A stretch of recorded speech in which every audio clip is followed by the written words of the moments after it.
नमस्कार, मी संकेत आणि आपण पाहत आहात मुंबई आउटलुकचा विशेष कार्यक्रम दिनविशेष। राष्ट्रीय ग्राहक दिवस हा दरवर्षी 24 डिसेंबर रोजी भारतात साजरा केला जातो। 1986 मध्ये ग्राहक संरक्षण कायदा लागू झाल्याच्या निमित्ताने हा दिवस साजरा करण्यात आला। या दिवसाचे मुख्य उद्दिष्ट ग्राहक हक्कांबद्दल जागरूकता वाढवणे, ग्राहकांना सक्षम बनवणे आणि व्यापारी तसेच सेवा प्रदात्यांमध्ये ग्राहक सन्मान निर्माण करणे हे आहे। या दिवशी देशभर विविध कार्यक्रम, प्रदर्शन आणि जागरूकता मोहिमा आयोजित केल्या जातात। ग्राहकांना सुरक्षित उत्पादने मिळवण्याचा हक्क, माहिती मिळवण्याचा हक्क, चुकीच्या उत्पादनांची देवाणघेवाण करण्याचा हक्क आणि न्याय मिळवण्याचा हक्क यांसारखे अनेक मूलभूत हक्क आहेत।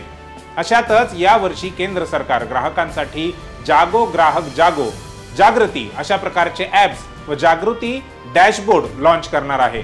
24 डिसेंबर 1910 हा भारतीय स्वातंत्र्य संग्रामाचा एक महत्त्वपूर्ण दिवस आहे। विनायक दामोदर सावरकर यांनी ब्रिटिश राजवटीविरुद्ध जोरदार लढा दिला होता। त्यांनी इंग्लंडमध्ये असताना भारतीय स्वातंत्र्यासाठी अनेक क्रांतिकारी चळवळी सुरू केल्या होत्या।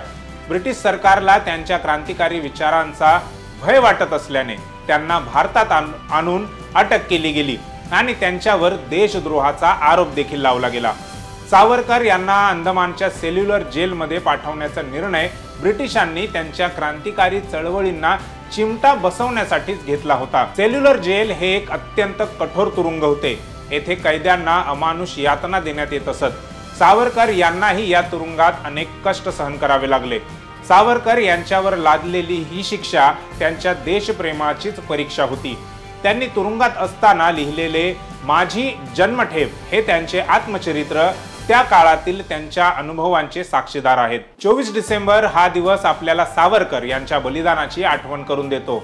या दिवशी ब्रिटिशांनी विनायक दामोदर सावरकर यांना जन्मठेपेची शिक्षा सुनावली होती।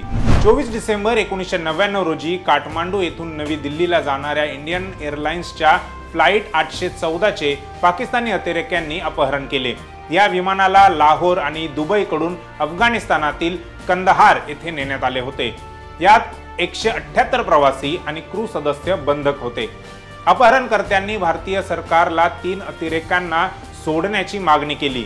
या घटनेमुळे भारत सरकारला अत्यंत कठीण परिस्थितीला सामोरे जावे लागले आणि या प्रकरणात मौलाना मसूद अजहरसह इतर 2 अतिरेक्यांना सोडण्याची मंजुरी द्यावी लागली।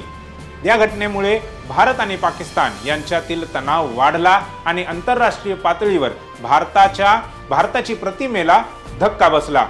ही घटना भारताच्या इतिहासात एक काळा अध्याय म्हणून नोंदवली गेली आहे। 24 डिसेंबर 1899 रोजी जन्मलेले पांडुरंग सदाशिव साने म्हणजे साने गुरुजी हे मराठी साहित्य आणि समाजसुधार चळवळीतील एक अग्रणी व्यक्तिमत्व होते। ते एक प्रतिभावंत लेखक, गांधीवादी शिक्षक आणि समाजसुधारक होते। त्यांनी समाजातील सर्व घटकांना एकत्र आणण्याचे काम केले। त्यांची लेखणी समाजातील कुरीतींवर कुऱ्हाडीने घाव घालण्याचे काम करत होती।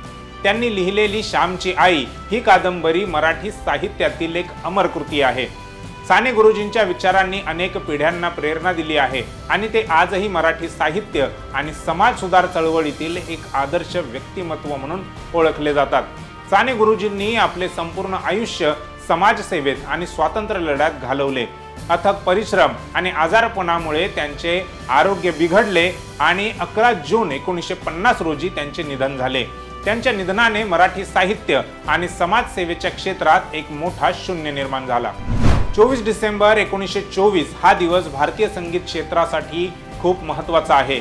या दिवशी पंजाबच्या कोटला सुलतान सिंग येथे मोहम्मद रफी यांचा जन्म झाला। वयाच्या 13व्या वर्षीच रफींनी पहिल्यांदा जाहीर मंचावरून गाणं गायलं आणि यावेळी प्रेक्षकांमध्ये बसलेल्या संगीतकार श्याम सुंदर यांना त्यांचं गाणं आवडलं। श्याम सुंदर यांनी रफींना मुंबईत बोलावलं। त्यानंतर सोनियेनी हिरियेनी हे पहिलं गाणं रफींनी गुल बलोच या पंजाबी सिनेमासाठी गायलं। 1944 साली नौशाद यांच्या संगीत दिग्दर्शनाखाली हिंदुस्तान के हम है पहले आपके लिए गाया हे पहिलं हिंदी गाणं गायलं आणि नंतर असंख्य गाण्यांमधून आपल्या आवाजातील जादू त्यांनी दाखवून दिली।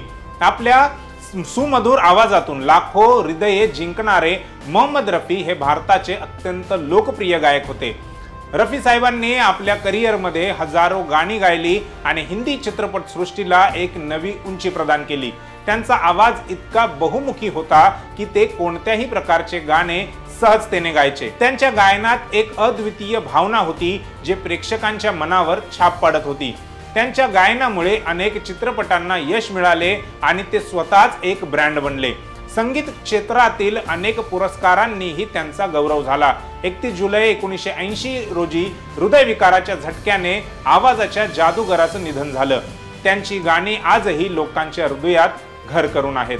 E.V. रामासामी म्हणजेच पेरियार हे दक्षिण भारतातील दिग्गज नेते होते। असे नेते ज्यांनी दक्षिण भारतीय राज्यांच्या राजकारणाची दिशा निश्चित केली। पेरियार हे ब्राह्मण धर्माचे कट्टर विरोधक होते। पेरियार यांनी आपल्या आयुष्यभर समाजातील अस्पृश्यता, जातीभेद आणि धार्मिक कट्टरपंथ यांच्या विरुद्ध लढा दिला। त्यांनी तमिळनाडूमधील ब्राह्मणवादी वर्चस्वाला आव्हान दिले आणि शोषित व मागे पडलेल्या वर्गांना एकत्र आणण्याचे काम केले। त्यांनी स्थापन केलेल्या द्रविड मुनेत्र कझगम या पक्षाने तमिळनाडूच्या राजकारणात एक नवीन युग उभारले। पेरियार यांचे विचार आजही तमिळनाडूच्या राजकारणावर प्रभाव पाडत आहेत आणि त्यांचे योगदान दलित, शोषित आणि मागासलेल्या वर्गांसाठी सदैव स्मरणीय राहील। 24 डिसेंबर 1973 हा दिवस द्रविड आंदोलनाचा एक महत्त्वपूर्ण दिवस आहे। या दिवशी बहुजनांच्या उत्थानासाठी झटणारे महान समाज सुधारक आणि राजकारणी पेरियार E.V. रामासामी यांचे निधन झाले।